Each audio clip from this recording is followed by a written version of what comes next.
at-ta'abbudu bikashfil aurat. Itu mereka beribadah kepada Allah dengan membuka aurat. Membuka aurat. Kaqaulihi ta'ala, seperti firman Allah Ta'ala, wa idza fa'alu fahisyah.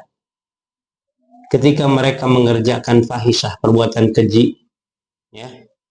Qalu, mereka berkata, wajadna 'alaiha aba'ana. Mereka berkata, kami mendapati bapak-bapak kami seperti itu, yaitu dari dulunya begitu. جمال الوجود بذكر الإله وتصفو الحياة بنور هدى جمال الوجود بذكر الإله وتصفو. Assalamualaikum warahmatullahi wabarakatuh. Alhamdulillah nahmaduhu wa nasta'inuhu wa nastaghfiruh wa na'udzu billahi min syururi anfusina wa sayyiati a'malina may yahdihillahu fala mudilla lahu wa may yudlil fala hadiya lahu wa asyhadu an la ilaha illallah wahdahu la syarika lahu wa asyhadu anna Muhammadan 'abduhu wa rasuluh sallallahu alaihi wa ala alihi wa sahbihi wa man wala amma ba'du. Teman-teman sekalian yang dirahmati Allah Subhanahu wa taala, di kesempatan yang mulia ini insyaallah kita akan melanjutkan membacakan kitab Masail Jahiliyah dan kita masuk di masalah yang ke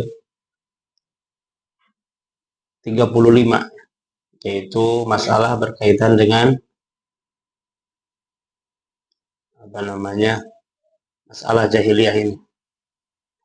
Dan di ke-35 ini kita masuk di poin bagaimana orang jahiliyah beribadah. Dan kita ketahui di sini orang jahiliyah itu bukan orang yang anti ibadah. Jadi kita sebutkan apa dalam tema ini? Beribadah. Bukan orang anti ibadah. Akan tetapi mereka beribadah dengan sesuatu yang melanggar aturan Allah SWT. Ya. Kita akan baca di sini. Di mana qala al-mu'allif rahimahullahu taala al-mas'alatul khamisah wa thalathun. Masalah ke 35. At-ta'abbudu bikashfil aurat. Itu mereka beribadah kepada Allah dengan membuka aurat. Membuka aurat. Kaqaulihi ta'ala, seperti firman Allah Ta'ala, wa idza fa'alu fahisyah. Ketika mereka mengerjakan fahisyah, perbuatan keji, ya. Qalu, mereka berkata, wajadna 'alaiha aba'ana. Mereka berkata, kami mendapati bapak-bapak kami seperti itu, yaitu dari dulunya begitu. Kemudian mereka pun mengatakan, wallahu amarana biha. Dan Allah memerintahkan kami dengan itu. Ini ungkapan mereka yang dinukil oleh Allah Subhanahu wa taala yang Allah Subhanahu wa taala sebutkan, yang Allah Subhanahu wa taala sebutkan ya dalam surat Al-A'raf yang dinukil oleh Syekh di sini ya. Ini adalah amal jahiliyah. Kita lihat di penjelasan ulamanya tentang hal ini. Jadi kita ketahui di sini ikhwah bukan perkara kecil ya, berkaitan dengan ibadah ini. Jadi bukan hal yang istilahnya mudah. Ternyata dalam bab ibadah juga justru penyebab hal yang paling rusak dalam agama ini ketika pola ibadah ini yang salah. Ya. Di sini disebutkan oleh Syekh Sa'di rahimahullah ketika menjelaskan ayat ini, yaqulu ta'ala mubayyinan liqubhi halil musyrikin. Allah Subhanahu wa taala berfirman sebagai penjelasan akan buruknya keadaan orang musyrik. Orang musyrik ini adalah buruk keadaan. Alladzina yaf'aluna adz-dzunub, mereka yang melakukan dosa. Wa yansibuna annallaha amarahum biha. Tapi mereka menyandarkan bahwa mereka melakukan dosa itu adalah perintah Allah. Jadi yaquluna 'alallahi bighairi ilmi. Mereka berbicara tentang Allah dengan tanpa ilmu. Ya, disebutkan di sini kalimat wa idza fa'alu fahisyah yaqulu ma yustafhash wa yustaqbah. Wa min dzalika tawafuhum bil bait uratan. Di sini ketika mereka mengerjakan perbuatan keji. Nah, kalimat fahisyah ini disebutkan nakirah dalam redaksi syarat tufidul umum. Maka beliau mengatakan kalimat fahisyah kullu ma yustafhash, semua yang dianggap keji atau yang dianggap buruk perbuatan keji ini. Di antaranya adalah kebiasaan orang musyrik itu adalah mereka tawaf di Baitullah dalam kondisi telanjang. Nah, yang disebutkan di sini adalah telanjang ini adalah sesuatu yang diharamkan. Membuka aurat seperti itu. Nah, kemudian mereka kaitkan dengan tawaf. Kaitkan dengan apa? Dengan tawaf. Di sini menggandengkan ibadah dengan kemaksiatan. Kemudian mereka memukul rata karena tawaf itu ibadah perintah Allah, sehingga telanjangnya pun dianggap bagian dari perintah Allah. Dan lihat di sini, kalam fadhi, yaitu kalam yang memang kosong sekali. Mereka berbicara tentang Allah tanpa ilmu. Kalau mereka mengatakan alasan mereka, wajadna alaihi aba'ana, ya. Dan mereka mendapati bahwa inilah ajaran nenek moyang kita, leluhur kita begitu. Kemudian berikutnya wallahu amara nabiha, ini kadzdziban, sebagai bentuk kedustaan. Allah merintahkan dengan ini. Ya, jadi mereka menyandarkan ini adalah perintah Allah. Oleh karena itu Allah Subhanahu wa taala membantahnya dengan kalimat setelahnya. Ya. Qul innallaha la ya'muru bil fahsya. Katakanlah Allah Subhanahu wa taala tidak memerintahkan fahisha, perbuatan keji. Dan di situ tidak melarang tawaf. Makanya dalam bab ini Rasulullah SAW mengatakan, ya, setelah Futuh Mekah, Rasul mengatakan tidak boleh lagi ada yang tawaf di bait ini dalam keadaan apa? Telanjang. La yatub ahadun bil baiti uryanan. Tidak boleh tawaf di Ka'bah ini dalam keadaan telanjang. Ini seperti ini. Jadi Allah Subhanahu wa taala tidak menyebutkan tawafnya, tapi menyebutkan apa? Uryanan. Karena uryanannya itu dikaitkan dengan tawaf, masuk dalam bagian itu. Dan kita kadang-kadang ngoplos dalam bahasa kita. Tahu ngoplos kan? Ngoplos, dicampurin. Dalam satu sisi ibadah, di sisi lain apa? Bukan ibadah. Dalam satu sisi ibadah, dalam satu sisi maksiat. Kemudian yang bukan ibadah ini, yang maksiat ini dimasukkan menjadi bagian dari ibadah. Ini dioplos. Begitu. Nah, ini adalah Allah katakan, ya, Allah tidak merintahkan yang fahisyah. Kemudian Allah mengatakan ataquluna 'alallahi ma la ta'lamun. Karena mengatakan ini ibadah itu berarti apa? Membuat syariat atau menyangka bahwa ini adalah dari Allah, perintah Allah. Maka mereka berbicara dengan dusta. Maka Allah katakan, apakah kalian berbicara itu atas nama Allah yang kalian tidak tahu? Ya, karena tidak ada syariatnya di situ. Nah, ini pelajarannya. Maka dengan ini disebutkan seperti itu. Iftira a'dham min hada. Nah, di sini disebutkan bahwa membuat kedustaan itu lebih besar dari ini. Yaitu mereka melakukan ibadah dengan sesuatu yang diharamkan Allah Subhanahu wa taala. Makanya dikatakan oleh Imam Mujahid, kana al-musyrikuna yatufuna bil baiti uratan. Yaquluna yatufu kama waladatna ummahatuna. Fatadul mar'atu ala farjiha, yani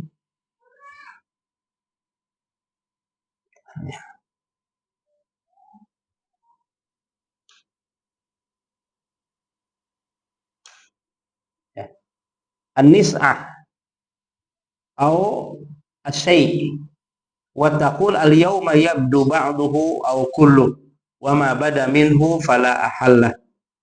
Ini kalimat orang-orang musyrik. Mujahid mengatakan ini adalah kebiasaan orang musyrik. Mereka tawaf di bait, itu di Ka'bah, dalam keadaan telanjang. Kemudian mereka mengatakan kita tawaf ini sebagaimana kita dilahirkan oleh ibu kita. Yaitu apa, dalam kan orang lahir tidak berpakaian. Jadi menganggap bahwa kesucian beribadah itu tanpa salah apapun.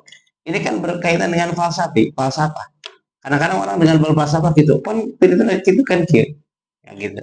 Seperti umpamanya, apakah kamu muslim? Nah, saya yang penting apa? Berserah diri, bercampur, masuk dengan alam kululiyah akhirnya. Gitu kan? Saya ke situ ditanya muslim, kalah saya itu hidup dengan apa, tanah, saya hidup dengan alam, saya berserah diri kepada alam dan seterusnya. Ya, dan alam itu adalah merupakan tanda pencipta, maka saya berserah diri kepada alam adalah bagian dari itu. Itu adalah sama dengan apa? Kululiyah, sebagai falsafah dia digunakan. Nah, orang-orang musyrikin Quraisy pun apa? Berfalsafah gitu. Dan dalilnya kias.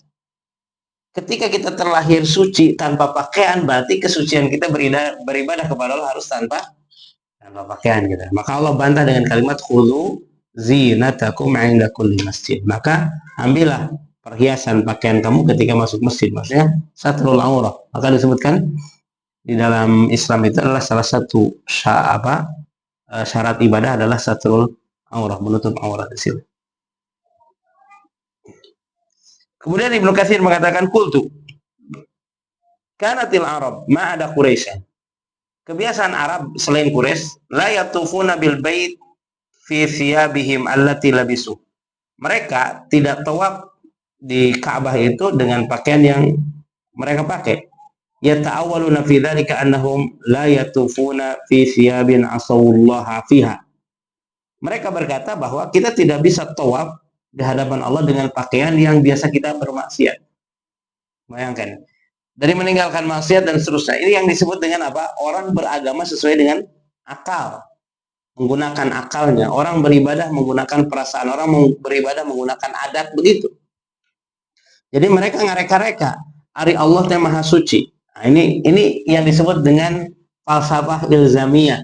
Falsafah yang sifatnya ilzam, lamun kieu kudu kieu, lamun kieu kudu kieu. Jadi bukan istislam karena khobar tina wahyu, bukan. Nah, ini kebiasaan jahiliyah, salah satunya ini. Dia mengatakan bahwa kita beribadah, Allah itu zat yang maha suci. Dan kesucian kita adalah ketika lahir apa? Dalam kondisi apa? Bayi, kan kita lahir. Maka ketika kita beribadah dengan kesucian berarti apa? Harus terbebas daripada apa? Hal-hal yang kotor. Kemudian kalau umpamanya kita tidak pakai baju, nah gini kan? Kalau tidak pakai baju jelas di situ. Ini orang-orang Quraisy, mereka tidak pakai baju, takwil ke situ. Selain Quraisy, mereka mengatakan kita tidak boleh tawaf di Ka'bah menggunakan pakaian yang kita maksiat. Nah, begitu. Dan ini adalah fitrah mereka tentang apa, bukan tabiat mereka berpikir tentang apa, memikirkan, mengkiaskan untuk menggapai kepada kesucian itu dengan sucinya. Dari satu falsafah ini betul, akan tetapi mereka menentukan suci oleh mereka, bukan oleh wahyu. Kan dalam hadis juga disebutkan bahwa layak balullahu sholata idza ahdatsa hatta yatawadda, sampai dia berwudu, bersuci. Konsep mereka kesucian dengan akal mereka. Yang jelas membatasi kesucian ya dengan apa, dengan alibi yang sama, mensucikan, maka muncul dengan ibadah yang tidak diajarkan oleh Allah Subhanahu wa taala. Maka disebutkan di akhirnya attaquluna 'alallahi ma la ta'lamun. Nah, bayangkan, ini kalamnya tentang hal ini. Dan ayat ini dijelaskan seperti itu oleh para ulama. Maka Imam Ibnu Katsir mengatakan tadi, ya. Maka kami tidak tawaf dengan pakaian yang mereka itu maksiat, mereka tidak tawaf dengan pakaian yang mereka maksiat itu. Wa kanat Quraisy wa humul khum, yaitu ini orang-orang Quraisy, yatufuna fi thiyabihim wa man a'arahu ahmasi thawban tafa fiha, ya. Wa man ma'ahu thawbun jadid tafa fihi thumma yulqiha fala yatamallaku ahad, ya. Disebutkan di sini ada yang memang berpakaian tapi pakaian bukan pakaian itu. Kalau tidak ada maka dia telanjang. Kalau dia punya kain baru, maka dia pakai kain baru itu, kemudian apa? Kain baru tersebut disimpan dan dibuang. setelah ibadah itu agar apa? Tetap kesuciannya. Nah, gitu kan. Ini kan falsafi. Berprasangka di situ bahwa begitulah yang namanya mensucikan ini.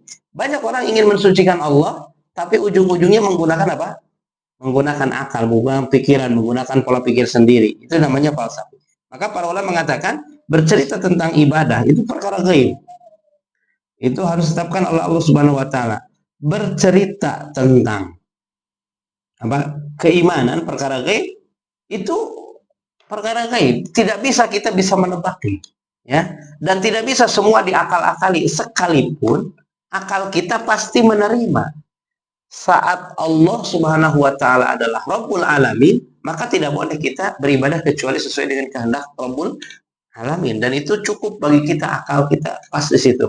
Adapun kaifiyahnya tidak dikaitkan ya dengan masalah masuk akal atau tidak. Ketika Allah memerintahkan takbir mengangkat tangan, selesai.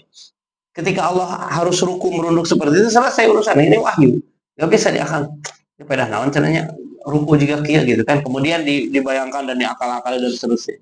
Nah, kita sebutkan ini adalah kita beriman kepada Allah, ini perintah Allah, ini yang paling pokok.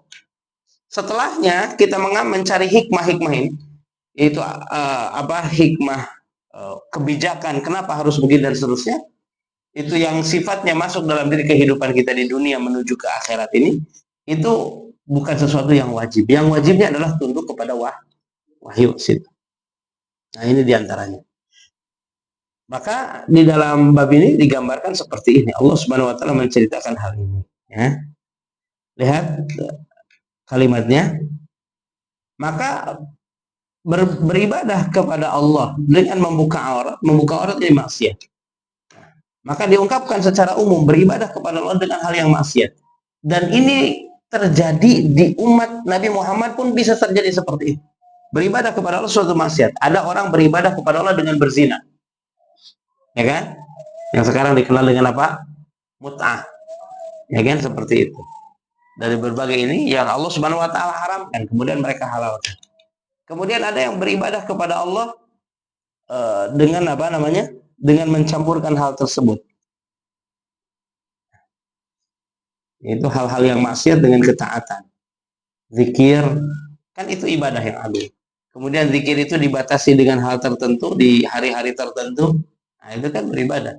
Pembatasan mengatakan ini bagian dari ibadah berarti berbicara atas nama Allah tanpa wahyu, tanpa riwayat di situ nama ini. Maka ketika dianggap itu bagian dari syariat yang dibenarkan, berarti beribadah dengan itu, beribadah dengan apa? Dengan hal yang bid'ah di situ. Ini termasuk bagian dari hal-hal yang seperti ini. Harus kita hati-hati dalam bab ini. Kemudian yang maksiat juga ya, yaitu beribadah dengan banyak hal-hal yang maksiat. Hal-hal yang maksiat, kemudian dia yakini bahwa dengan itu dia mendekatkan diri kepada Allah Subhanahu wa taala. Sampai bisa jadi ada orang tadi seperti orang ini, dia membuka auratnya itu, saya membuka aurat dia ibadah daripada ada tujuan ingin mensucikan Allah Subhanahu wa taala. Daripada itu ditutup aurat lagi. Nah, gitu kan, seperti itu. Itu diantara. Jadi dengan zat yang diharamkannya itu, makan makanan yang diharamkan Allah tapi tujuannya taqarrub kepada Allah. Ya, maksiat. Seperti itu. Fala haula wala quwata illa billah. Nah, itu saja mungkin ya yang berkaitan dengan poin ini. Beribadah yang haram ini banyak sekali sebenarnya, tapi yang jelas yang paling banyak adalah bercerita tentang dia beribadah kepada Allah dengan hal yang di situ tidak ada syariatnya, kemudian itu menyandarkan kepada Allah. Maka ini masuk di dalam kategori al-qaul 'ala Allahi bi ghairi ilmi. Padahal Allah mengatakan ya bahwa ittabi'u ma unzila ilaikum ya rabbi. Kalian harus mengikuti kepada apa yang Allah Subhanahu wa taala turunkan. Dan berkaitan dengan hal-hal yang haram banyak sekali. Allah mengatakan Qul inna ma harrama rabbiyal fawahisha ma dhahara minha wa ma batan wal itsma wal baghy dan seterusnya. Dan ditutup dengan wa an tusyriku billahi ma lam yunzil bihi sultana wa an taqulu 'ala Allahi ma la ta'lamun. Katakanlah ya, sesuatu yang hanya saja Allah Subhanahu wa taala mengharamkan berbagai perbuatan keji yang nampak atau yang tersembunyi. Dan yang nampak umpamanya terang-terangan, tersembunyi di situ. Kemudian disebutkan al-isma wal baghya dan seterusnya. Kemudian Allah mengatakan kamu menyekutukan Allah dengan tanpa dalil. Dan terakhir dosa yang paling besar adalah wa antaqulu 'alallahi ma la ta'lamun. Berbicara tentang Allah tanpa ilmu. Berbicara menyebutkan ini ibadah, ini syariat, ini tapi tidak ada dalilnya. Hati-hati ya. Kita menyebut ini ibadah tanpa kita tahu dalilnya. Perintah Allah Subhanahu wa taala di situ nggak boleh. Perintah Allah dan Rasulnya, hadis dan situ mengatakan ibadah padahal ini tidak ada. Hati-hati. Berarti itu berbicara atas nama Allah tanpa ilmu. Maka ketika kita menyatakan itu adalah bagian syariat dan ibadah, kita akan mempertanggungjawabkan di mana? Di akhirat nanti. Karena itu adalah amalan orang yang jelas-jelas maksiat dianggap biasa. Ya, seperti itu. Ada orang beribadah dengan minum khamar. Dan ini ikhwah, sedikit lah. Kita sebutkan, ada orang yang dia punya keyakinan, tokohnya itu, kalau dia beribadah kepada Allah, kadang-kadang dengan minum khamar, atau kadang-kadang dia dengan menerima sedekah dari orang lain dengan istrinya. Jadi satu kelompok orang, ada orang-orang yang memiliki pemikiran seperti ini, membacakan ayat lan tanalul birra hatta tunfiqu mimma tuhibbun. Jadi kalian tidak akan sampai kepada kebaikan sampai kamu menginfakkan apa yang kamu cintai. Istrinya diinfakkan. Dan itu pernah di kita itu ada kisah itu, ya, sampai mau didemo dihancurkan kan. Tapi ini nggak terjadi. Tapi itu kondisinya. Dalilnya apa? Dalilnya Al-Quran kan gitu kan. Tapi keputusannya bukan. Nah ini yang disebutkan kita harus kembali kepada pemahaman para ulama apa yang dimaksud di situ. Ya. Karena satu dalil itu berkaitan dengan dalil yang lainnya. Bagaimana dalam satu sisi istri kita itu adalah harus kita jaga, gitu kan? Di sisi lain di sini diinfakkan.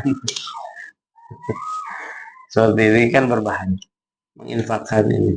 Dan mereka menganggap ketika dia ngambil istrinya dititipkan, istri dititipkan. Kalau dia bersafar, maka istrinya dikasih, kemudian dibawa ke sana. Nah ini kondisinya, ya. Dia bermaksiat dengan itu, bermaksiat tapi meyakini bahwa itu ibadah. Bahkan ada aja lagi mungkin yang namanya yang kasus-kasus kemarin, dan ini banyak orang nyeleneh kayak gitu. Yang kasus di Bandung itu yang bikin pesantren sampai santriwatinya ada berapa gitu, ada lebih 13 orang, dan salah satunya orang sodong gitu, nah yang itu begitu.